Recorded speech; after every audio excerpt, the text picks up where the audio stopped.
Je vais vous raconter mon histoire un peu. Moi, je suis sur le marché du travail depuis plus de temps que je veux penser, mais je vous dirais probablement autour de 25-27 ans. Et puis, mes premières 17 années que j'étais sur le marché du travail, j'étais surtout dans le monde du développement logiciel. Puis, dans le monde du développement logiciel, j'ai à peu près tout fait. J'ai fait du développement, de la gestion de projet, d'architecture. J'ai été chef d'équipe aussi. J'ai vraiment fait le tour de ce monde-là. Mais ce monde-là m'a amené à travailler d'une certaine façon parce que je suis quelqu'un qui a réalisé beaucoup de choses dans sa vie, qui a réussi beaucoup de choses dans sa vie. Puis, à travers mon travail dans plusieurs grosses entreprises comme Motorola puis IBM, j'ai appris un certain style de leadership. Je me suis habitué à mener d'une certaine façon. Puis, quand j'ai quitté IBM, c'était intéressant parce que je travaillais virtuellement. Là, je suis retourné à travailler avec des gens dans une entreprise comme employé à temps plein. Et puis là, ça a été un gros, gros, gros point tournant dans ma vie puis dans ma carrière. Parce que pendant une année, le temps que j'ai travaillé dans cette entreprise-là, tout ce qui m'avait permis d'avoir du succès dans le passé, tout ce qui m'a permis d'être un bon leader, ou tout du moins ce que je considérais être un bon leader, tout s'est retourné contre moi tout d'un coup. Puis rendu là, tu sais, j'étais rendu la personne pas fine, qui était très exigeant des autres, qui était jamais satisfait du travail des autres. Et puis, ça a pas été facile pour moi cette année-là dans ma carrière. Et puis, je suis resté dans cette entreprise-là un an. Ça m'a amené à me remettre en question, puis à commencer à prendre conscience, commencer à faire ce que j'appellerais du travail sur moi.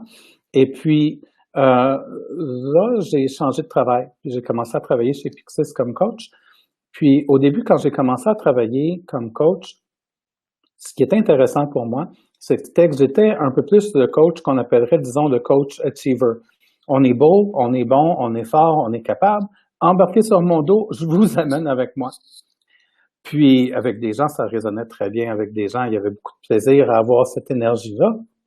Mais pour d'autres personnes, encore une fois, là, je sentais la personne qui avait pas beaucoup d'empathie envers les gens, qui faisait pas attention à comment est-ce que les gens se sentaient, qui faisait pas attention aux besoins que les gens exprimaient. J'étais comme sourd à ça.